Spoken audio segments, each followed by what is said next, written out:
Detik-detik seekor ayam jago ikut berlari kejar maling usai sempat diangkut oleh para pelaku. Tengah ramai sebuah video aksi dua orang pria bermotor nekat maling di kawasan rumah warga.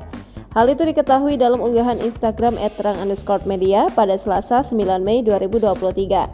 Pada keterangan unggahan menyebutkan jika ayam pun ikut mengejar para pencuri ini yang hendak membawanya. Terlihat pada video detik-detik dua orang pria dewasa tengah mencoba untuk kabur dari kejaran warga yang memergoki mereka. Nampak kedua pria ini kabur dengan menggunakan sepeda motor jenis Matic. Pada video juga terlihat dengan jelas jika pelaku berjaket hitam itu melepaskan seekor ayam jago di jalanan. Disinyalir jika para pelaku ini nekat maling seekor ayam jago milik warga di sana.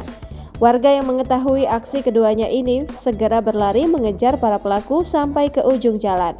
Nampak seekor ayam jago yang sempat dilepaskan oleh maling ini juga ikut berlari mengejar keduanya. Ayam jago ini seperti merasa tak terima usai dirinya diangkut oleh kedua pelaku ini. Diketahui waktu kejadian berlangsung pada Minggu 7 Mei 2023, namun belum diketahui lokasinya berada di mana. Video yang berdurasi 19 detik ini pun kini ramai ditanggapi oleh warganet.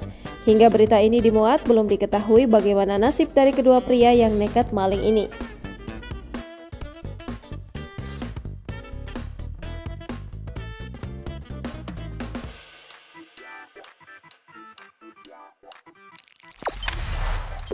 Jangan lupa subscribe, share, komen, dan like ya.